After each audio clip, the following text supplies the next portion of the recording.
우리가 읽고 있는 스가랴 9장의 말씀은 이스라엘의 회복에 대한 말씀이 계속해서 이어지고 있습니다.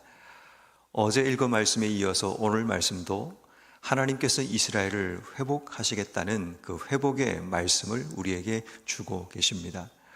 다시 말해 무너진 삶의 자리, 깨어진 삶의 모습, 또 우리의 삶이 어떤 삶의 자리에 있더라도 하나님께서 우리의 삶을 회복하신다라는 이 사실을 우리가 마음속에 기억하며 사는 것과 이 사실을 잊어버리며 사는 것과는 우리의 삶에 많은 차이를 가지게 됩니다. 회복에 대한 소망이 우리 속에 없으면 하루하루가 지옥 같은 삶을 살아가게 됩니다. 그래서 우리가 직면하고 있는 삶이라는 것이 힘들고 어려울지라도 전혀 소망이 보이지 아니할지라도 하나님의 회복의 말씀과 이 소망의 말씀을 우리가 마음속에 품고 살아갈 수 있다면 우리는 그 무너진 자리에서, 깨어진 자리에서 다시 시작할 수 있게 됩니다. 그런 의미에서 오늘 말씀은 우리가 어떤 삶의 자리에 있든지 간에 하나님께서 우리를 회복하신다라는 그런 소망의 말씀이 되고 또 우리의 삶에 주시는 위로의 말씀이 된다는 의미에서 오늘 이 말씀이 다시 한번 우리의 삶에 힘이 되고 능력이 되었으면 좋겠습니다. 하나님께서 우리를 회복하시는 방법을 9절과 10절 말씀해 보니까 이 땅에 내 왕이 임하겠다라고 말씀하십니다. 특별히 이 스가랴 9장에서는 메시아 예언의 말씀을 소개하고 있습니다. 다시 말해 이 땅 속에 메시아, 구원자가 이 땅 속에 임하여서 너희들을 회복하실 거라는 그 메시지가 됩니다. 이것은 그 당시 이 성경이 기록되고 있던 이 스가랴 당시의 배경도 될 수 있지만 또 이것이 신약으로 넘어오면 모든 이스라엘 백성을 향하신 하나님의 회복 계획이라는 온 인류를 향한 하나님의 회복 계획이라는 좀 더 차원 높은, 좀 더 확장된 그런 하나님의 회복 명령이라는 것을 우리가 생각해 보게 됩니다. 특별히 9절 말씀에 보면 보라 내 왕이 내게 임하시나니 라는 말씀으로 시작하면서 그가 공의로우시며 구원을 베푸시고 겸손하여 나귀를 타신다 라고 말씀합니다. 예수님께서 예루살렘에 입성하실 때 나귀를 타고 올라가신 그 모습을 우리에게 보여주고 있습니다. 특별히 이 부분을 설명하면서 공의라는 단어와 구원이라는 단어와 겸손이라는 단어를 의미합니다. 여기서 공의롭다라는 이 말은 이렇게 이해를 하면 됩니다. 이 땅에 오시는 메시아의 공정하고 공평한 통치하심을 의미합니다. 그분의 다스림과 통치가 이 땅 속에 임한다. 다시 말해 그 당시에는 강한 자들의 세상이었고 강한 자들의 통치와 다스림 속에 이 땅이 지배를 받고 있었는데 메시아가 오시면 그분의 공정하고 공의로운 통치와 다스림이 이 땅 속에 임하게 된다라는 말씀을 주고 계십니다. 그리고 그 뒤에 보면 구원이라는 단어를 쓰고 있는데 죄와 우리의 허물이라는 속박 속에서 우리가 자유하게 됨을 의미하는 것입니다. 우리를 묶고 있는 수많은 속박과 수많은 굴레들을 메시아가 오시게 되면 그 모든 것을 끊어버리시겠다는 구원의 메시지가 소개됩니다. 그리고 그가 겸손하다는 것은 뭐냐면 우리의 연약함을 그분이 아신다. 우리의 연약함을 위로하신다라는 의미가 되는데 우리가 중요한 것은 겸손하기 때문에 연약한 것은 아니라는 겁니다. 겸손한 것이 연약하고 힘이 없다는 것이 아니라 비록 그분이 세상의 군왕들이 타는 말을 탄 것이 아니라 그분이 나귀를 타고 올라가시지만 그 나귀를 타신 것은 우리의 연약함, 우리의 부족함을 아시고 그분께서 우리와 같은 모양으로 이 땅 속에 자신을 낮추신 겸손, 자기 비하의 겸손의 모습을 의미합니다. 그럼에도 불구하고 그분께서 우리를 구원하실 수 있고 그분이 우리를 공의로 판단할 수 있다라는 그 메시지가 공의, 구원, 겸손이라는 단어를 통해 우리에게 설명하고 있는 겁니다. 자, 그런 의미에서 우리의 회복을 위해서 하나님이 준비하신 아주 중요한 마스터 플랜은 우리를 위해 메시아를 준비하신다라는 겁니다. 자, 10절 말씀에 보면 그분이 오셔서 어떤 일을 하시는가를 설명하기를 내가 예루살렘 병거와 예루살렘의 말을 끊겠고 전쟁하는 활도 끊으리니 그가 이방 사람에게 화평을 전할 것이라. 자, 그분이 오셔서 이 땅에서 행하시는 가장 중요한 것은 전쟁을 멈추고 화평을 가져오신다. 샬롬의 상태를 그 땅 속에 만드시겠다라는 겁니다. 더 이상 다툼과 분쟁과 갈등을 멈추시고 이 땅 속에 진정한 샬롬, 메시아가 만들어가는 그 샬롬의 나라를 만들어 가시겠다는 약속을 주고 계십니다. 그 뒤에 보니까 그분의 통치가 바다에서 바다까지 이르고, 여러분, 바다는 우리가 측량할 수 없는 단위입니다. 바다가 얼마나 넓은지, 얼마나 큰지를 우리가 보지 못합니다. 우리 한눈에 담을 수가 없습니다. 그래서 우리는 저 멀리 보지만 바다 끝을 볼 수가 없을 만큼 바다에서 바다라까지 이른다는 이 말은 우리의 시각의 범위를 넘어서는 하나님의 원대한 통치, 하나님의 강력한 통치, 메시아의 나라가 이 땅 속의 모든 곳까지 임한다는 이야기를 소개합니다. 그 뒤에 보니까 유브라데 강에서 땅끝까지, 강은 땅 안에 있는데 강에서 땅까지 이른다는 것도 우리의 상상을 넘어서는 엄청난 확장력을 의미합니다. 하나님의 회복의 계획은 이 땅 속의 메시아를 보내심을 통해서 그분의 통치가 우리가 상상할 수 없는 범위로 확장되고, 그분께서 만들어 하신 나라가 이 땅 속에 진정한 샬롬, 평화의 나라를 만들어 가시겠다라는 하나님의 회복 계획을 드러내고 있음을 보게 됩니다.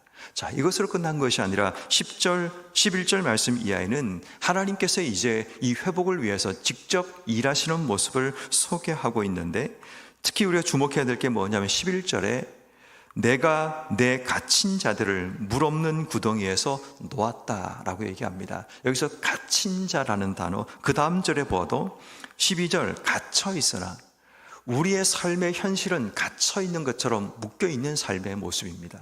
우리의 현재 상태가 이러하다는 겁니다. 지금 내 삶이 갇혀있고 묶여있고 속박 속에 있는 우리의 삶을 살아갈지라도 하나님의 회복이 어떻게 이루어지는가 하면 갇힌 자들을 물 없는 구덩이로 내놓았다.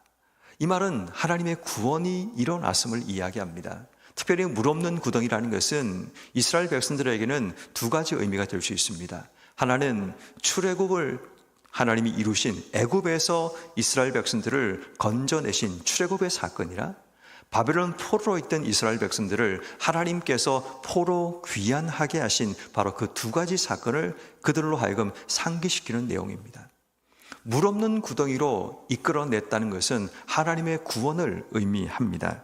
그리고 12절에도 보니까 갇혀있으나 소망을 품은 자들, 갇혀있는 자들에게는 소망이 없는데 하나님께서 그들에게 소망을 주셔서 그들의 삶을 바꿔나가심을 의미합니다. 그리고 그들로 하여금 요새는 예루살렘, 바로 예루살렘을 의미하는 단어인데 예루살렘으로 돌아온다, 다시 회복하신다, 돌아오게 하신다는 그런 메시지가 여기에 포함되어 있습니다. 자, 그런데 중요한 것은 하나님께서 갇혀있던 자들을 돌아오게 하시고 갇혀있는 자에게 구원을 행하시는 것으로 회복이 끝나는 것이 아니라, 우리가 주목해야 될 것은 하나님이 그들의 존재를 어떻게 회복해 나가신가를 주목해야 되는데 13절 내가 유다를 당긴 활로 삼고 에브라임을 끼운 화살로 삼았으니 시온아 내가 내 자식들을 일으켜 헬라 자식들을 치게 하고 너를 용사의 칼과 같게 하리라.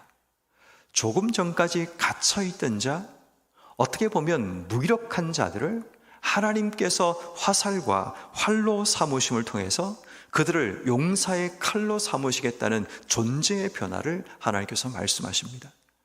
하나님의 회복이라는 것이 단순히 우리의 자리를 옮기는 것으로, 우리의 존재를 갇혀있는 자가 자유한 자로, 구원하시는 자로 그 정도로 바꾸는 것이 아니라 우리를 용사의 칼로 바꾸시는 놀라운 하나님의 은혜를 우리에게 주시겠다고 말씀하십니다. 뿐만 아니라 14절 말씀, 여호와께서 그들 위에 나타나셔서 어떤 일을 하시는가 하면 그들의 화살을 번개처럼 쏘심을 통해 주 여호와께서 나팔을 불게 하시며 회오리 바람을 타고 가실 것이다. 나팔을 분다는 것은 결국 전쟁에서 승리했을 때 일어나는 일들인데 15절 여호와 하나님께서 그들을 호위하시리니 원수를 삼키고 물맷돌을 밟을 것이며 그들의 피를 마시고 즐거이 부르기를 술 취한 것 같이 할 것이다. 그들에게 하나님이 승리를 주시겠다는 약속의 메시지가 여기에 포함되어 있습니다. 자, 그런데 더 놀라운 것이 그들에게 구원과 승리로 끝나는 것이 아니라 16절 이하에는 하나님께서 그들을 자기 백성을 양떼같이 구원하시는데 그들이 왕관의 보석같이 여호와의 땅에서 빛나리라. 그들의 가치를, 그들의 존재를 빛나게 하시는, 가치 있게 하시는 그런 하나님의 놀라운 은혜가 주어지게 됩니다. 뿐만 아니라 17절에 그의 형통함과 아름다움이 어찌 큰지 곡식은 청년을 새 포도주는 처녀를 강건하게 하신다. 하나님의 아름다움과 형통함이 그들로 하여금 강건하게 만들어내신다라는 것을 이야기합니다. 자, 무슨 얘기를 지금 하고 있는가 하면 회복이 무엇인가를 우리에게 설명하고 있습니다. 여러분, 우리 인생에 회복이 참 필요합니다. 삶을 살다 보면 우리의 삶에 무너지고 끼어진 자리, 때로는 부족한 삶의 자리, 이전과 같지 않는 삶의 모습들, 그 모든 것은 우리 인생 가운데 회복에 필요한 영역이라고 볼 수 있습니다. 자, 그런데 그 회복이라는 것이 어떻게 우리의 삶 속에 일어나고 있는가, 일어나야 하는가를 오늘 성경 말씀은 세 가지로 우리에게 나타나고 있습니다. 우리 인생의 회복이라는 것이 어떻게 우리의 삶 속에 나타나야 되는지, 또 어떻게 우리에게 나타나고 있는지, 이것을 우리가 제대로 기억하고 있으면 진정한 회복이 뭔가를 알고 우리가 살아갈 수 있습니다. 그 첫 번째가 회복이란 하나님의 임하심을 통해 우리에게 나타납니다. 여러분, 절대로 잊지 말아야 될 중요한 한 가지는 회복은 하나님의 임하심, 하나님의 나타나심이 일어날 때 우리 인생 가운데 회복이 나타나는 겁니다. 그래서 오늘 성경 말씀인 9절 말씀에도 보라 내 왕이 내게 임하시리니, 메시아가 이 땅 속에 임하실 때 공의와 구원과 겸손이 그분을 통해서 우리에게 찾아오게 되는 거죠. 14절 말씀에 여호와께서 그들 위해 나타나시니까 여호와 하나님이 우리에게 구원과 승리를 허락해 주시는 겁니다. 다시 말해 하나님의 나타나심, 하나님의 임하심이 우리에게 회복이 된다는 겁니다. 그렇다면 오늘 우리가 이 새벽에 기도해야 될 중요한 기도의 제목은 하나님께서 오늘도 우리의 삶 속에 나타나시고 우리 가운데 임하시기를 기도해야 하는 겁니다. 제가 다음 주 이제 수요일날 설교를 준비하면서 창세기 22장의 여호와 이레라는 그 부분을 가지고 단어를 좀 연구하고 보다 보니까 제가 깜짝 놀란 한 가지가 있습니다. 그것은 뭐냐면 우리가 여호와 이레라고 할 때 그 이레라는 단어가 그냥 준비하다, 공급하다라는 단어로 알고 있는데 이 단어의 원어를 보니까 이 단어는 준비하다는 뜻이 아닙니다. 이 단어는 보다, 나타나다라는 뜻을 가지고 있습니다. 다시 말해 여호와 이레가 본래 원어로는 어떤 의미인가 하면 여호와께서 그곳에 나타나셨다, 여호와께서 그곳에 임하셨다라는 그 단어라는 것을 보고 굉장히 큰 놀라움, 지금까지 한 번도 그런 의미를 생각하지 못했는데 여호와 하나님이 나타나시니까 그들 가운데 공급하시고 준비하시는 은혜가 임하였다면 오늘 우리 인생 가운데 하나님의 나타나심이, 하나님의 임하심이 우리 인생에 얼마나 큰 복인가를 우리는 기억해야 하는 겁니다. 그러므로 오늘 이 새벽에 우리가 하나님께 기도할 때 우리 가운데 임하실 하나님을 기대하고 우리 가운데 임하셔서 우리의 삶을 회복해 주시기를 기도하는 것, 이것이 우리가 오늘 기도해야 될 첫 번째 기도 제목이 되는 겁니다. 두 번째는 하나님의 일하심이 우리에게 회복이라는 것을 기억해야 합니다.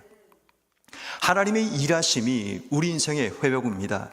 우리는 갇혀있는 존재, 갇힌 자였습니다. 그런데 하나님의 일하심이 우리를 용사의 칼과 같이 물없는 웅덩이로 우리의 삶을 이끌어 주신 겁니다.